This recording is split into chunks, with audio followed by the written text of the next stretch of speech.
Ella es la doctora Silvia Smelkels del Valle, Silvia Irene Smelkels del Valle, quien sabemos perfectamente que no necesita presentación, es una mujer muy valiosa para todo el país, valiosa para Ascender MX Educación, y de verdad nos sentimos congratulados, felices. Yo lo platicaba con ella cuando estaba más joven, me tocó leer algunos de sus libros, me tocó verla en algunos videos, todavía estaba la parte de la normal, donde eran los videos, videoteca, y me tocó ver la maestra. Qué bueno que está aquí, maestra, bienvenida. No, pues muchísimas gracias por invitarme, con muchísimo gusto conversando con maestros, siempre es un placer. Muchas gracias. Así es. Voy a permitirme de manera rápida hablar un poquito de la semblanza de la doctora Silvia Smelkels. Es una semblanza corta, no acabaríamos en el día de hoy para explicar todo lo que es ella. La doctora Silvia Irene Smelkels del Valle es socióloga con maestría en investigación y desarrollo educativo por la Universidad Iberoamericana, investigadora de la educación desde 1970, ha publicado más de 150 trabajos, entre libros y artículos sobre los temas de calidad en la educación, educación de adultos, formación en valores y educación intercultural. Fundó y fue coordinadora general de educación intercultural y bilingüe de la Secretaría de Educación Pública en los años del 2001 al 2007. Fungió como presidente de la Junta de Gobierno del Centro de Investigación e Innovación Educativa de la OCDE del 2002 al 2004. Recibió la medalla Joan Amos Comenius, otorgada por la República Checa y por la UNESCO en 2008. Además de que dirigió el Instituto de Investigación para el Desarrollo de la Educación de la Universidad Iberoamericana en la Ciudad de México de 2007 a 2013. Recibió doctorado honoris causa por la Universidad Autónoma de Baja California y por la Universidad de Concordia en Montreal, Canadá. Fue la primera presidenta del INEE, autónomo, de abril del 2013 a abril del 2017. Y además fue consejera de la Junta de Gobierno del Instituto Nacional para la Evaluación en la Educación hasta su extinción en 2019 con la nueva ley del artículo 3 y la Ley General de Educación. Desde el 3 de junio del 2019, actualmente es vicerrectora académica de la Universidad Iberoamericana. Doctora, qué lujo nuevamente tenerla con nosotros, de verdad. Vamos a platicar un poquito de priorización curricular, de aprendizajes, de cómo vemos la parte de la pandemia, pero en verdad no sé si pudiéramos iniciar con lo siguiente nada más. ¿Quién es Silvia Smelkels?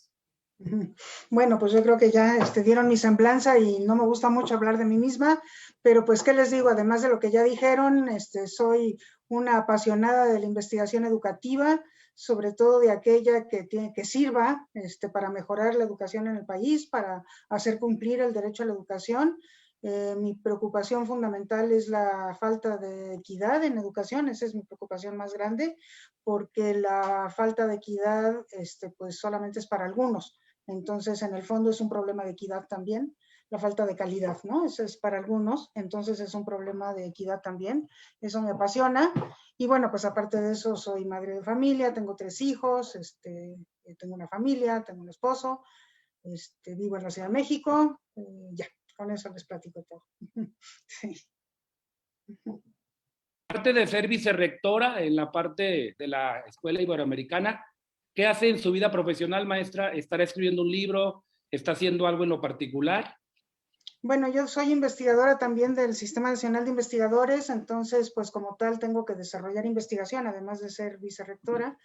Y bueno, pues he estado trabajando en 2 proyectos recientemente, uno que tiene que ver justamente con esta preocupación por la desigualdad. Entonces, perdón, es un proyecto que lo que hace es diagnosticar, hacer un diagnóstico muy completo de la situación de la desigualdad educativa en general en el mundo, en México en particular, y después de manera pormenorizada de cada uno de los grupos excluidos de la educación, ya sea de la asistencia, pero sobre todo de la permanencia y del aprendizaje, que es lo que más me preocupa. Entonces, ese es un estudio que estamos trabajando entre varios colegas de otras instituciones, no solamente de la Ibero, y también de otros países, porque en otros países hay una preocupación similar, ¿no? Como ustedes saben, ahora la UNESCO se ha planteado el objetivo 4 de los Objetivos de Desarrollo Sustentable, que hablan de educación de calidad con equidad para todos y de una educación a lo largo de toda la vida. Entonces hay un sector de académicos preocupados por lo que le llaman la base de la pirámide en materia de aprendizaje.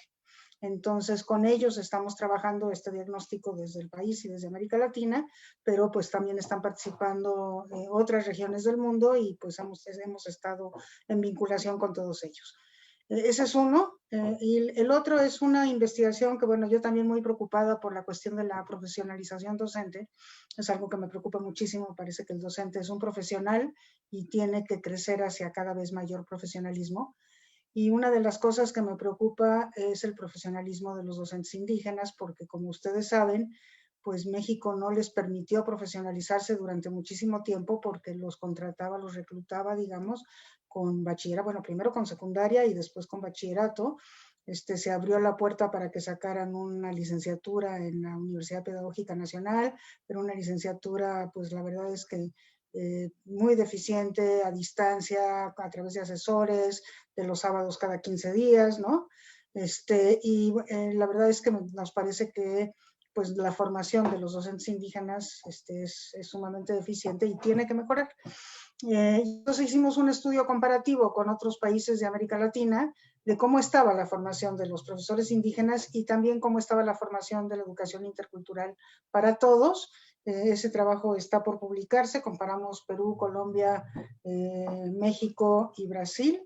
Está por publicarse por parte de la UNESCO muy pronto.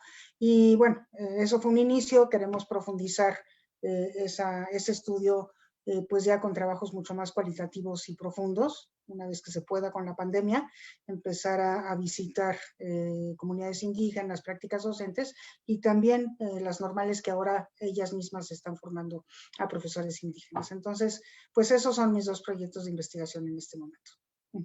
Además de eso, bueno, pongo en paréntesis, estoy participando en un grupo, también en un grupo internacional, en un grupo mundial, copresidiendo un grupo que está trabajando para una conferencia que se hace cada 10 años, que es la Conferencia de Educación Superior, la Conferencia Internacional de Educación Superior, que en esta ocasión lo que quiere es tratar el tema de la vinculación entre los Objetivos de Desarrollo Sustentable y las universidades.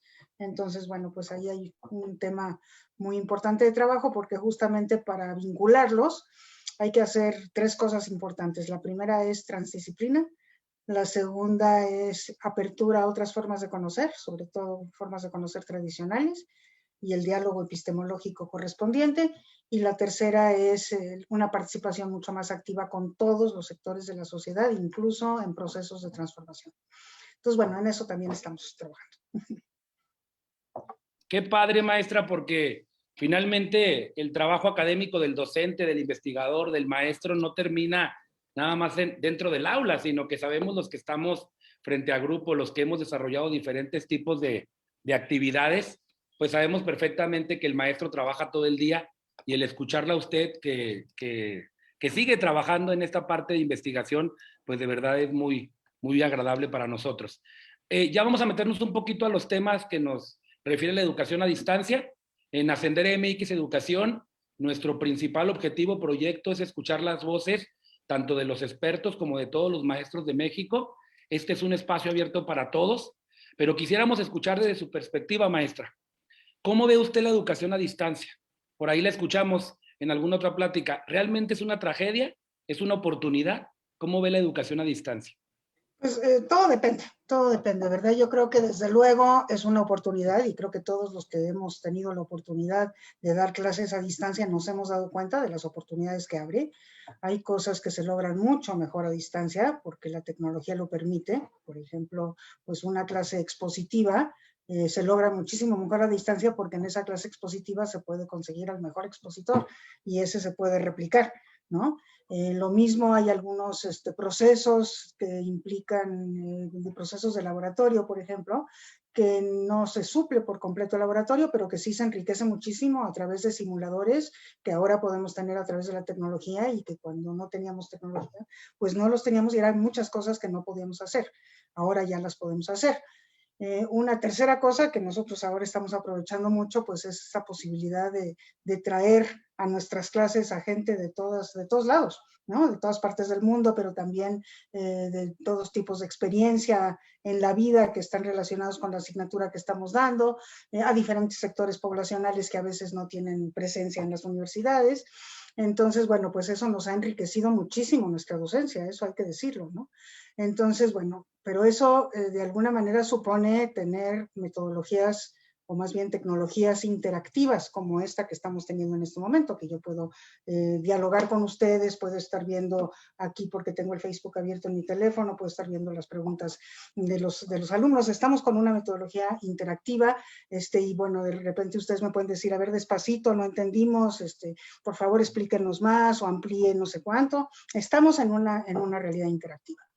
Pero hay tecnologías que no permiten la interacción, por ejemplo, la televisión, ¿no? Y bueno, pues hemos tenido que recurrir en esta pandemia al uso de la televisión.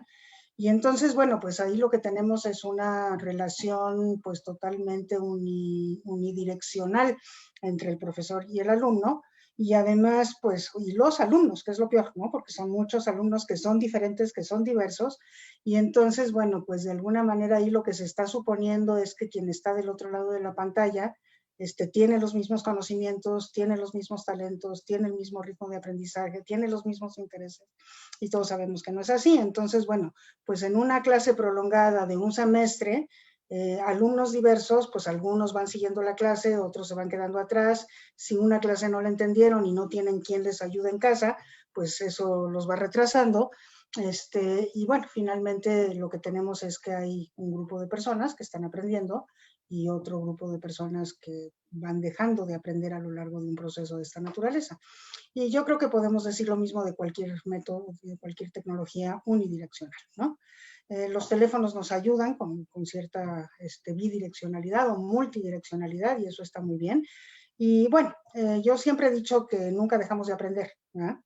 Que aprovechamos todo lo que tenemos en nuestro entorno, nuestras interacciones, la gente con la que convivimos, la comida que comemos, el cielo que vemos, los animales que podemos observar, todo eso lo aprovechamos para aprender. Entonces siempre se está aprendiendo y bueno, de alguna manera, incluso la televisión, la radio, están enriqueciendo ese ambiente de aprendizaje. Entonces, evidentemente es mucho mejor que nada, ¿no? Que es lo que la gente ahora estaba leyendo una evaluación que se había hecho de Aprende en Casa.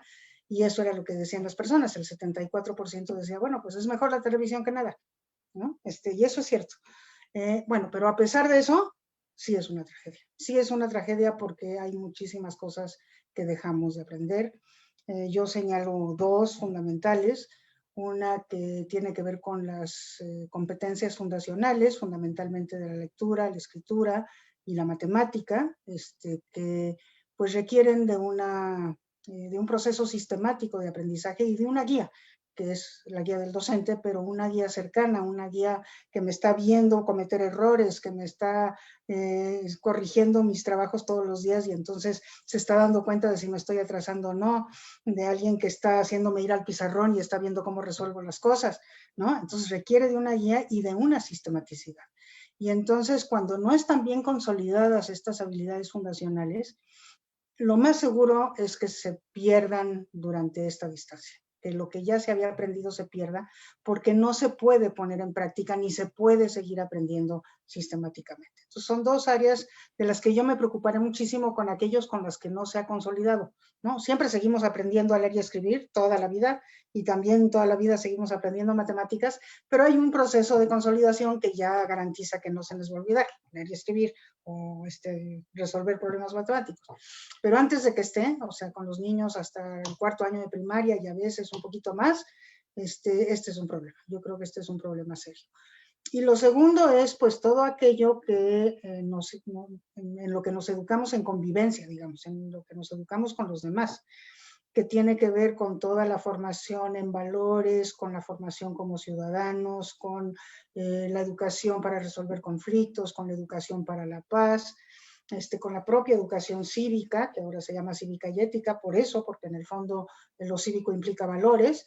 Eso se aprende en grupo, en interacción, en diálogo continuo, en reflexiones colectivas, y eso está muy difícil llevarlo a cabo a través de la tecnología. No digo que imposible, pero sí sumamente difícil llevarlo a cabo, y eso lo estamos perdiendo. Y es una parte fundamental de la escuela. Yo no sé si nos hicieran jerarquizar qué es más importante, los conocimientos, las habilidades, las competencias o los valores, pues no sé cómo los jerarquizaríamos, porque los tres son muy importantes, ¿no? Pero si nos falta uno de ellos, nos está faltando un pie y no estamos pudiendo desarrollarnos integralmente.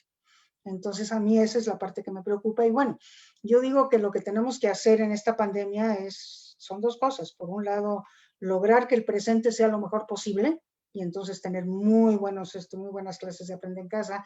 Los maestros tratarnos de comunicar con nuestros alumnos, eso es absolutamente fundamental, a través del teléfono, dejándoles materiales en sus casas, o dejándolos en la escuela para que les vayan a recoger. Nos tenemos que cuidar muchísimo, pero el contacto de los profesores con los alumnos es fundamental, y muchos profesores lo están teniendo, y la verdad es muy respetable y bueno, muy loable todo esto que hacen los profesores por tratar de mantener este contacto con sus alumnos, porque al hacerlo se están dando cuenta de las diferencias y las están pudiendo atender, ¿no? Entonces tenemos que pensar en cómo hacer bien el presente, pero al mismo tiempo tenemos que estar pensando en cómo le vamos a hacer cuando regresemos, cuando podamos regresar, que a lo mejor todavía nos falta 1 año y medio, eso es lo que parecen estarnos diciendo, que no vamos a estar todos vacunados sino hasta mediados del 22 en el caso de México, y en los países menos desarrollados hasta el 23.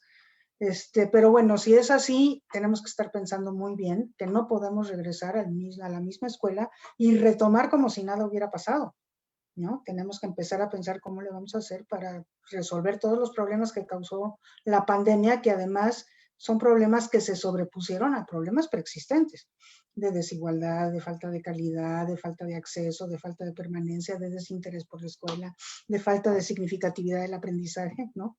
Entonces, bueno, más bien tendríamos que estar aprovechando todo este tiempo para repensar lo que va a ser la escuela, ¿no?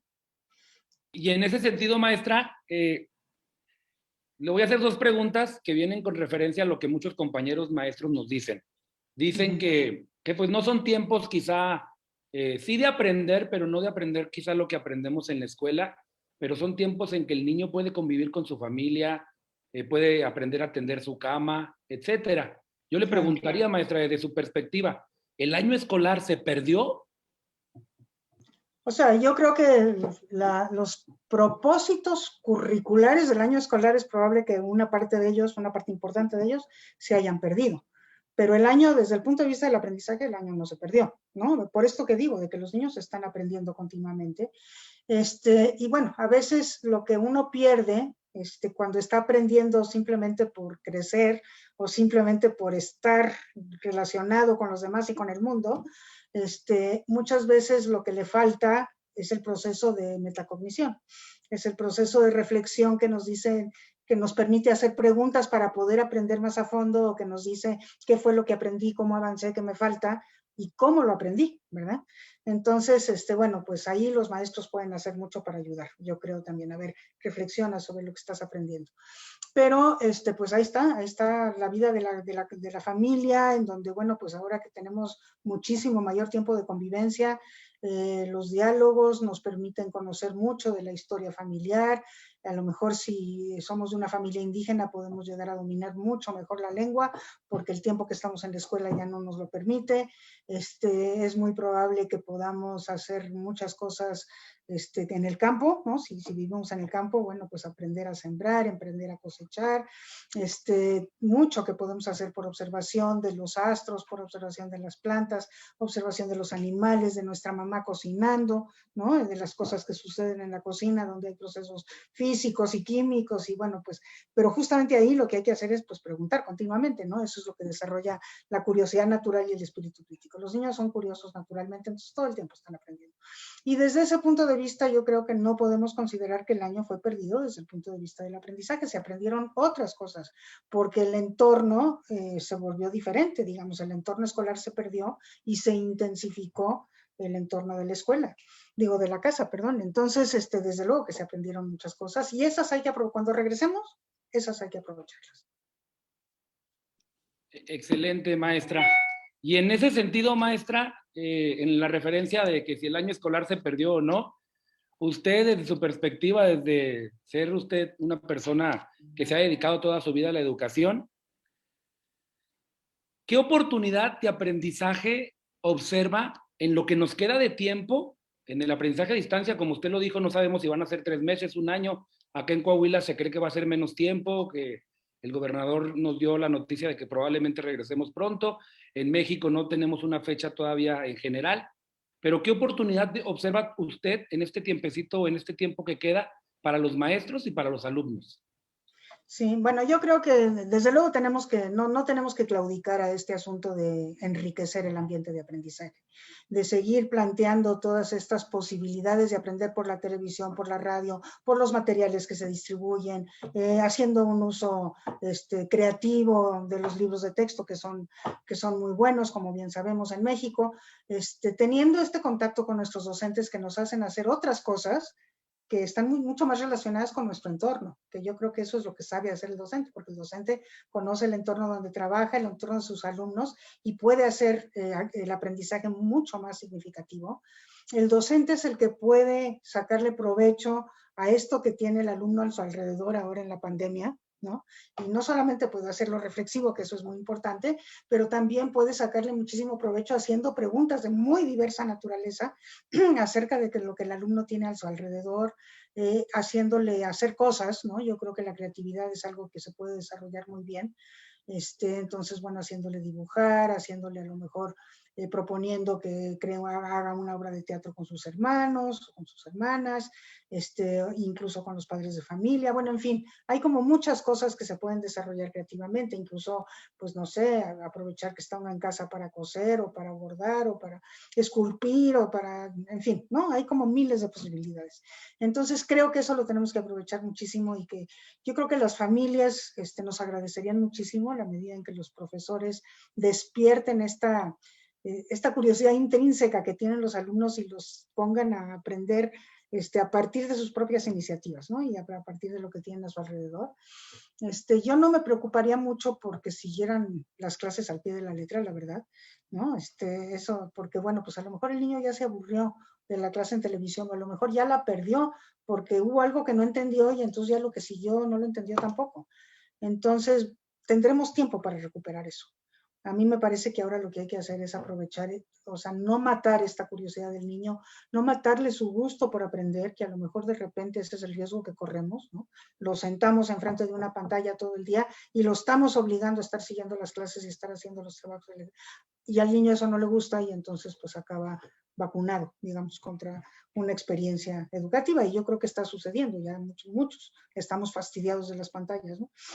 Pero pues los niños mucho más, pues son, por naturaleza tienen espacios de atención más cortos, tienen mucha necesidad de preguntar, de interactuar, y pues eso no lo tienen presente, ¿verdad? Entonces, eso por un lado, me parece que ahí, y ahí los maestros son muy importantes, y sí, digamos que el mensaje que yo le mandaría a los maestros es esto que están haciendo de tratar de conectarse con sus alumnos, pues eso continúenlo, fortalezcanlo, diversifíquenlo. Eso es, yo creo que es lo más importante, es eso.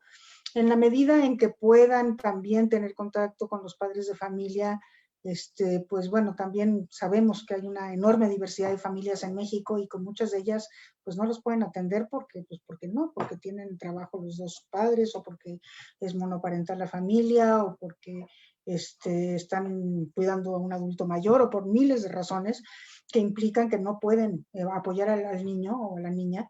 Pero pues aquellos que sí pueden, yo creo que pueden hacer mucho, ¿no? De sentarse y aprender juntos, dialogar, platicar, hacerles preguntas y luego cuando los ven cansados, sacarlos a hacer otra cosa.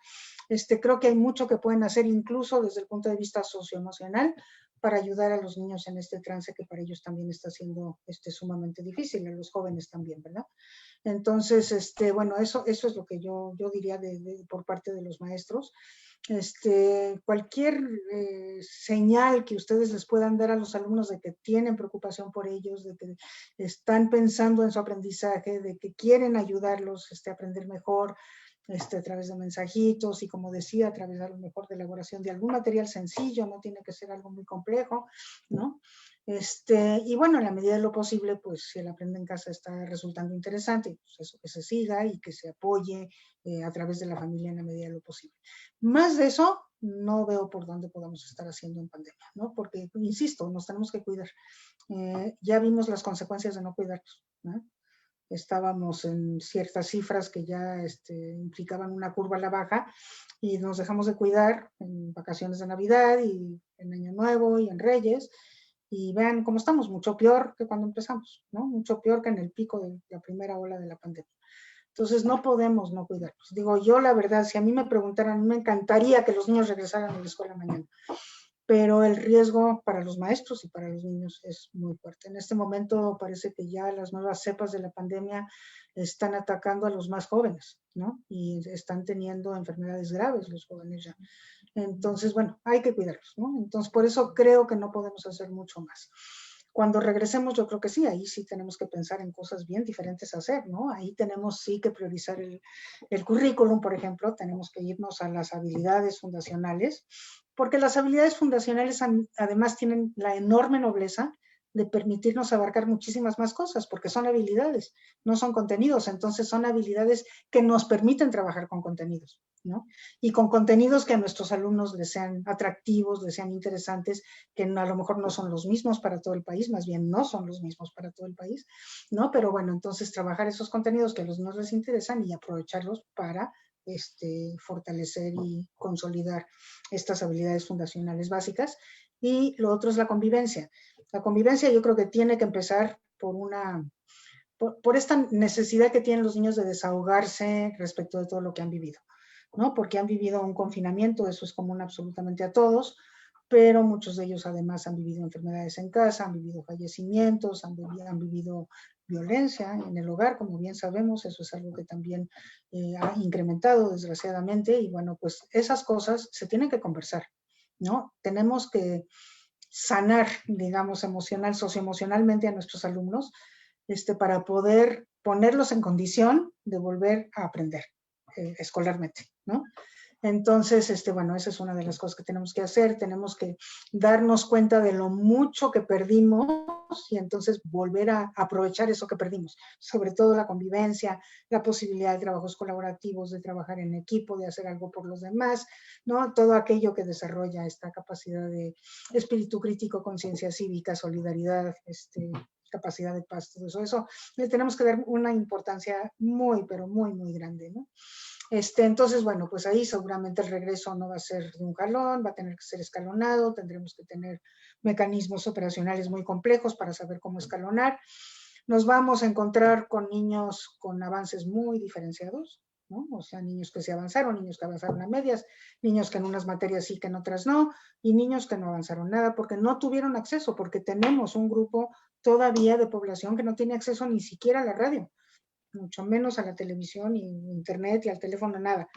Entonces vamos a tener una diversidad de situaciones y vamos a tener que poder lidiar con esa diversidad, ordenarnos para trabajar de manera diversa con esos niños que vienen con aprendizajes diferentes.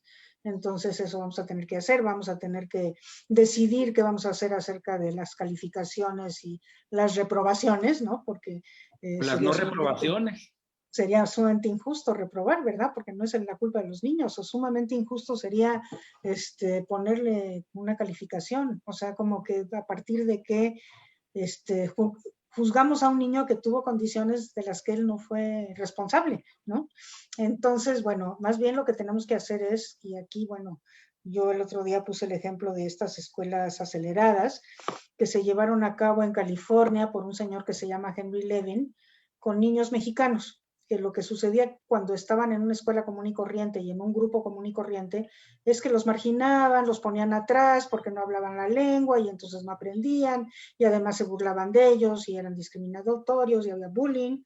Y entonces él lo que hizo fue que lo sacó de esas escuelas, hizo escuelas especiales que se llamaban escuelas aceleradas y en 2 años lograba lo que la escuela regular lograba en 4. ¿Por qué? Porque se focalizaba en las habilidades fundacionales y porque les daba muchísimo cariño a los niños, ¿no? Los niños acabaron aprendiendo inglés y acabaron aprendiendo matemáticas, y bueno, pudieron desarrollarse después sin ningún problema. Algo así tenemos que hacer, o sea, tenemos que cancelar un rato calificaciones, reprobación, diversificar nuestras estrategias de enseñanza porque los niños van a ser diversos y empezar con un proceso de aprendizaje acelerado que nos permita remontar estos 2 años que desde el punto de vista de lo escolar probablemente perdimos. Ahorita llevamos uno, suponiendo que llevemos otro, pues ya pues va a ser un buen tiempo, ¿no? Sí, se dice que va a aprender en casa 2, 3, 4 y va a ser como la trilogía de Star Wars. No sabemos cuánto tiempo vayamos a estar en casa. Y aprovechando este tema, doctora, usted es una experta total en el tema de los pueblos indígenas y ahorita me llamó mucho la atención la parte que nos platica del ejemplo en Estados Unidos. Aprende en casa, cumple con su función tanto en los pueblos indígenas o en zonas rurales realmente, porque en la zona urbana pues tenemos el acceso al internet, el acceso a los dispositivos, pero con los más vulnerables, ¿cumple su función aprende en casa? Pues no, o sea, yo creo que justamente ahí como que se estamenta el alumnado de nuestro país, ¿verdad? O sea, están los que tienen acceso a Internet, por un lado, y además, bueno, los que tienen acceso a Internet con apoyo en casa y todo lo demás. Luego están los que solamente tienen acceso a la televisión, bueno, los que tienen acceso a la televisión con un teléfono, eso ayuda muchísimo, teléfono interactivo, que cuesta porque hay que pagar los datos, ¿no? Y luego los que solamente tienen acceso a la televisión, los que no tienen acceso a la televisión, pero sí a la radio, y los que no tienen acceso a nada. ¿Y quiénes son estos que no tienen acceso a nada? Pues son justamente los que viven en comunidades indígenas, en comunidades rurales, las pequeñas comunidades que no sé si ustedes saben el número, pero es muy impresionante. En México hay 98,000 comunidades con 100 habitantes o menos, ¿no? 98,000. Entonces, bueno, pues ahí en muchísimas de ellas pues no hay nada de esto, ¿verdad? Y entonces son pocos niños porque pues son comunidades muy chiquitas, pero de todos modos representan alrededor del 24% de la población, los niños rurales, ¿no? Y muchos de ellos están en esta situación. Entonces, claro, ahí quien ha salvado la situación son los maestros que se han conectado con sus alumnos. Muchos maestros no viven en esas comunidades y entonces pues no pueden, ¿verdad? Pero los maestros que sí lo hacen, los LECs, por ejemplo, de CONAFE, los líderes de educación comunitaria de CONAFE, pues muchos de ellos sí son de las mismas comunidades y entonces están en contacto directo con los alumnos y están trabajando muchas de estas cosas cara a cara, o sea, sin ningún tipo de tecnología mediando porque no existe esa tecnología.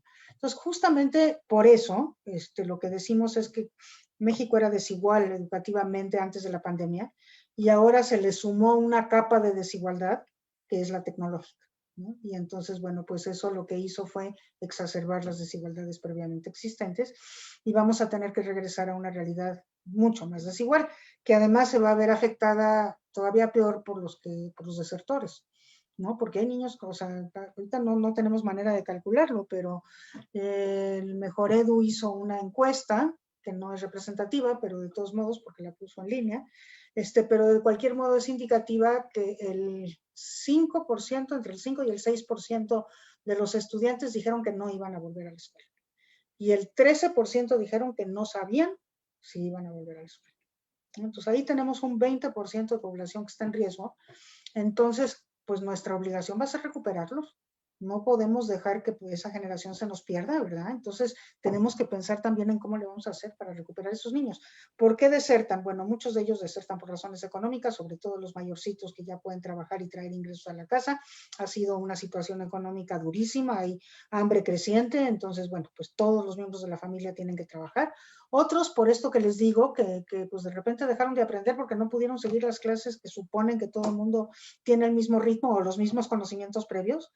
Todos aquellos que no cumplieron con esos supuestos, pues se fastidian y se salen y pues ya sienten que ya no pueden volver a la escuela porque no pudieron seguir el aprende en casa, ¿no? Y bueno, por muchas otras razones, por cuestiones socioemocionales también, o sea, ha habido casos muy graves de depresión resultante de todas estas condiciones y pues esas personas tampoco están pensando volver a casa porque están ya en problemas socioemocionales serios. Y bueno, también aquellos que sufrieron alguna enfermedad con secuelas, ¿verdad?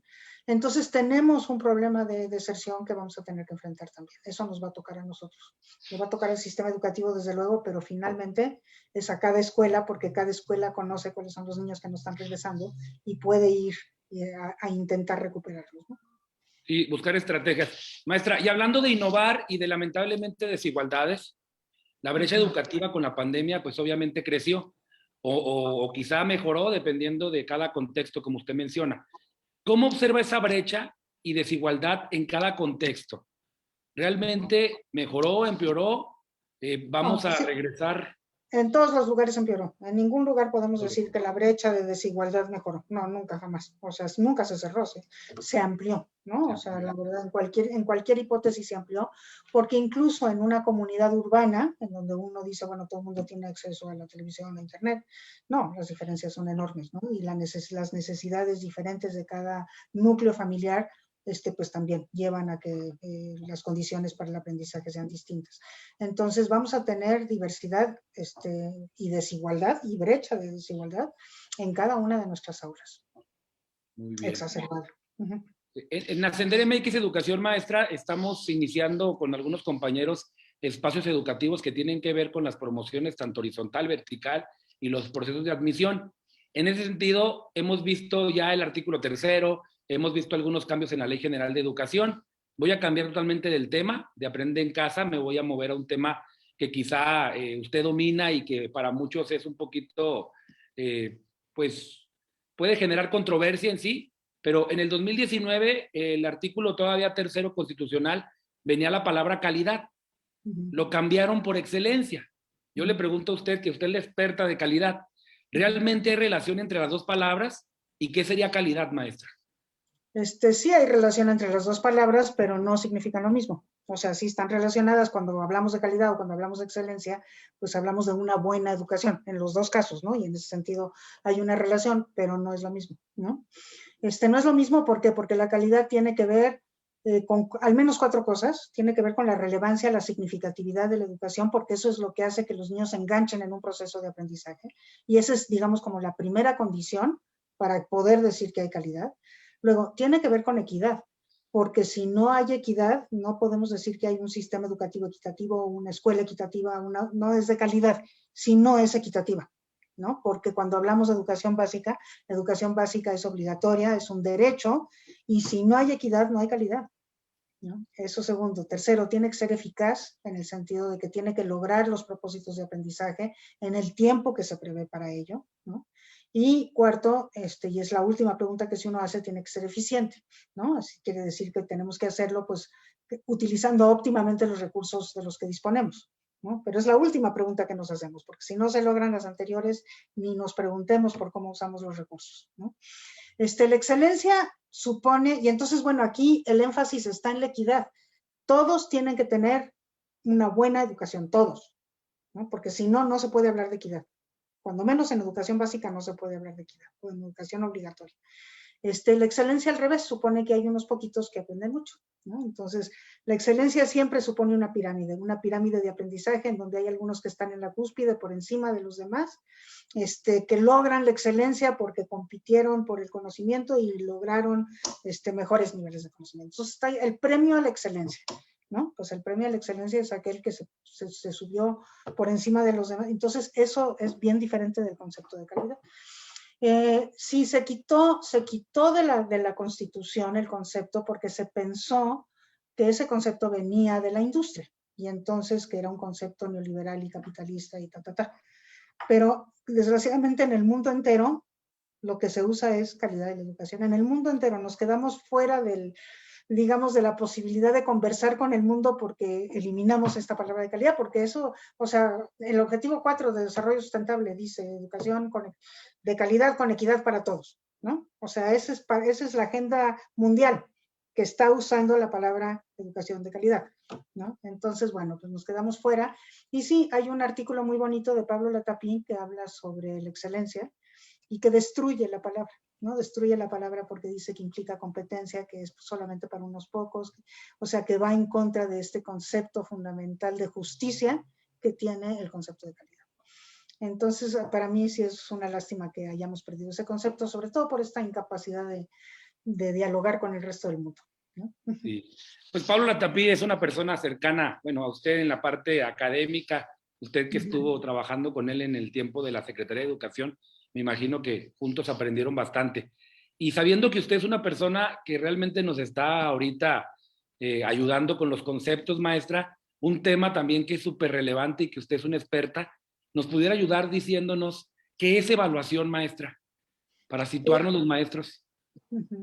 A ver, evaluar es cuando yo tengo un dato que me permite comparar con un ideal. Cuando tengo un dato de aprendizaje que me permite comparar con un ideal de aprendizaje.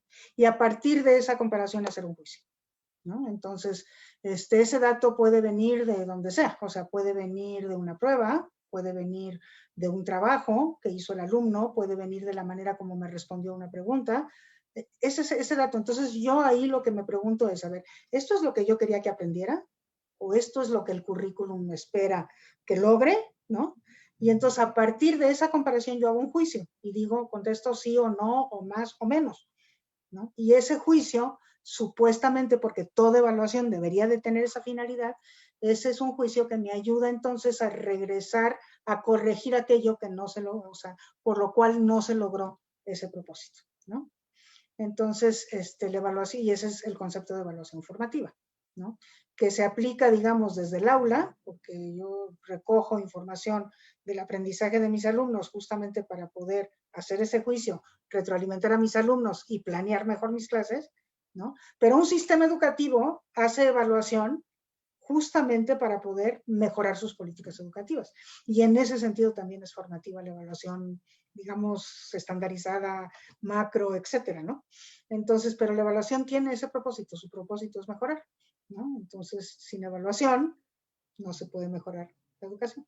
No es por Evaluar, lograr nada, pero la educación, evaluar para mejorar, evaluar mejorar. para mejorar. Así No es. nos gusta mucho esa frase, pero evaluar para mejorar. Maestra, ya cerrando con las preguntas, usted como socióloga y experta y especialista en este tema, ¿cómo están o cómo cree que están la parte de las habilidades socioemocionales en los alumnos y en los maestros? La próxima semana, el día viernes, tenemos los consejos técnicos escolares en todas las escuelas del país y bueno, no sé qué pasó, pero hace muchísimo tiempo que no trabajábamos directamente la parte de las habilidades socioemocionales y esta guía académica viene con el tema de habilidades socioemocionales. ¿Cómo estamos ahorita? Bueno, pues yo creo que con la pandemia tenemos un problema socioemocional declarado, ¿no? O sea, no hay encuesta alguna que se haya hecho sobre la pandemia que no muestre que tenemos un problema socioemocional muy fuerte. Entonces, pues para poder lidiar con esos problemas socioemocionales que ha traído consigo la pandemia, necesitamos habilidades socioemocionales, los profesores, ¿no? Y desde luego tenemos que desarrollarles en los alumnos. Entonces, pero los profesores también, o sea, para los profesores no ha sido para nada fácil esta pandemia, ¿no? También nosotros hemos tenido, yo me incluyo porque estoy dando clases en educación superior, pues también hemos sufrido el confinamiento, también nos han hecho falta familiares, amigos, los hemos perdido, también hemos tenido pues esta falta de convivencia cotidiana, nos reunimos en el Zoom y ya no tenemos ese ratito de conversar antes, de preguntarle cómo está tu mamá, cómo está tu perro, fuiste al gimnasio, no podemos hacer ya eso y eso nos está haciendo pero una falta espantosa y nos está afectando emocionalmente, bueno, eso ya en todas las encuestas se ve que está afectando el sueño, está afectando la alimentación, está afectando desde luego las relaciones familiares, entonces, bueno, todo eso nos conduce a tener habilidades que nos permitan fortalecerlos emocionalmente, fortalecernos todos, empezando por los docentes, para poder trabajar con los alumnos y pues, hay que reconocer eso, que los docentes tenemos también una situación socioemocional pues más o menos deteriorada con la pandemia en relación con cómo estábamos antes, ¿no? Entonces nosotros también necesitamos estos espacios de catarsis, pero también de desarrollo de esas habilidades.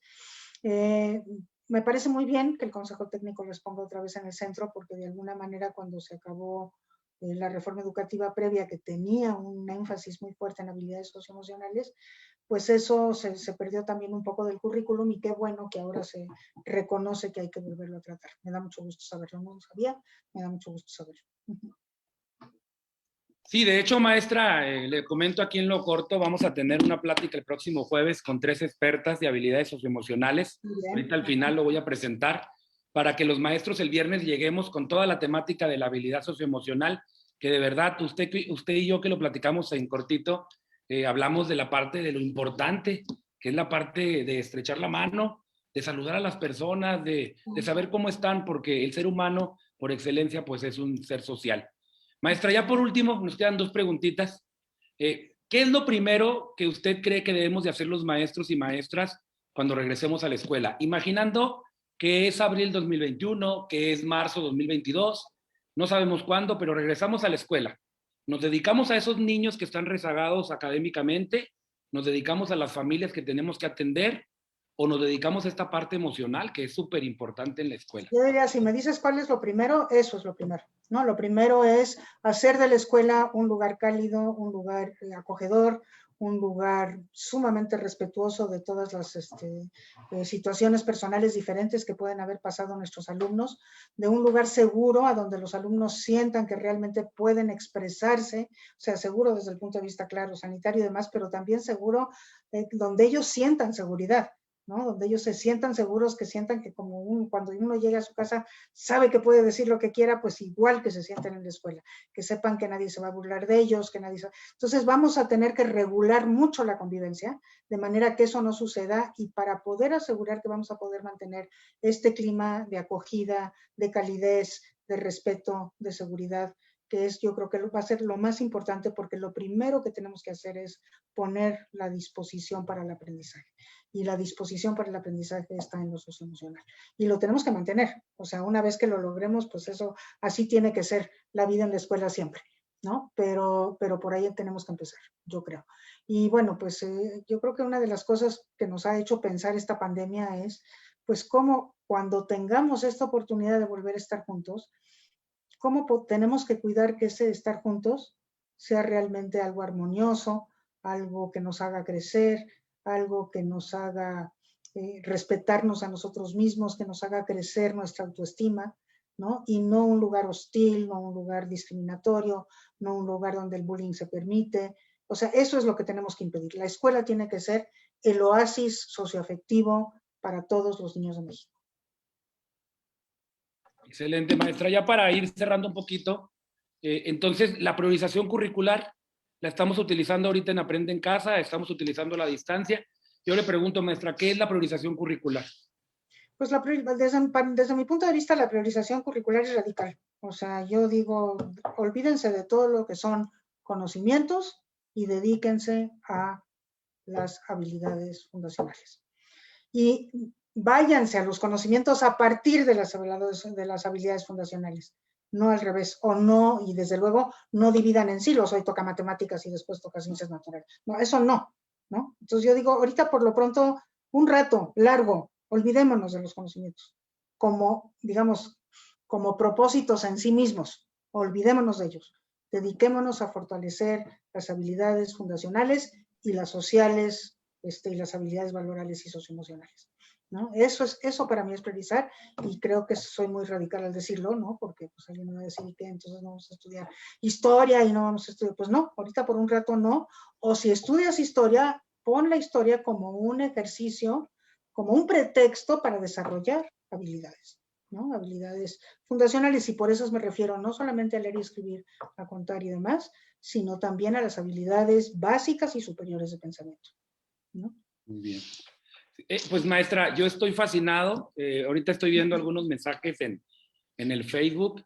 Muchas personas están mencionando que por qué no ha sido o no fue nuestra secretaria de Educación Pública, que están emocionados con esta charla, que aunque es de poco tiempo, en Ascender MX Educación y con todos los que nos siguen, pues de verdad es muy valiosa, porque escucharla a usted, maestra, escuchar a los expertos, pues siempre nos da una relevancia a nosotros los maestros. Finalmente, la parte ya contextual, ya en el aula, pues a veces cambia. Usted sabe que la teoría no tiene nada que ver con la práctica, pero yo se lo platico aquí en cortito, maestra, yo la admiro, estoy fascinado con usted, porque desde joven, y joven, estoy hablando hace 10 años, porque todavía estoy joven, la leía, la veía en videos de EduSat, todavía existía en la normal EduSat, y me gustaba mucho cuando nuestros maestros de la normal platicaban sobre ello.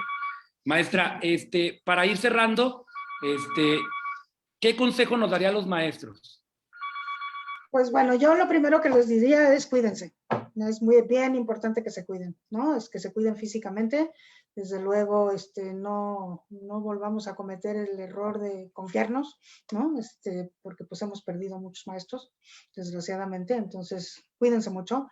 Cuiden su salud emocional. Entonces, eso significa platiquen entre ustedes. Yo creo que fundamentalmente así se logra, ¿no? Entonces, bueno, pues estas reuniones de Zoom que pueden tener aquí ahorita en este momento, pues háganla en pequeños grupos, júntense con sus amigos, reúnanse los maestros de la misma escuela, los egresados de la misma normal, y platiquen, tengan oportunidad para decir cómo han vivido todo esto y para comentar sus experiencias y lo que les ha funcionado y lo que no. Y eso háganlo con frecuencia. Yo creo que eso nos sirve muchísimo. Yo me reúno con mis amigas con alguna frecuencia, justo porque nos hace falta eso, aunque sea una hora. Vamos a platicar de nosotros, de cómo nos va, de cómo nos sentimos, ¿no? Entonces, ese es el segundo consejo que les daría. Y el tercero es esto que ya dije, ¿no? Piensen en las dos cosas. Piensen cómo hacer mejor el presente y piensen cómo le vamos a hacer cuando regresemos. Pues